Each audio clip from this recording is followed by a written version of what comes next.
Good morning, morning. It's my rest day. So, kakatapos lang ng workout, but punta ako ng mall,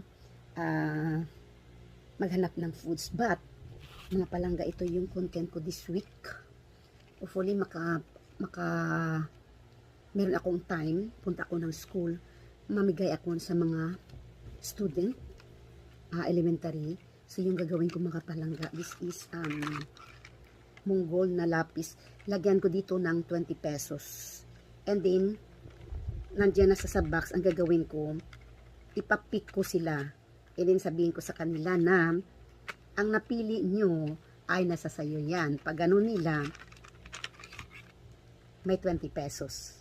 Para even small amount, makapagbigay tayo ng kasiyahan sa mga bata. And gagawin ko ito, magbalik ako from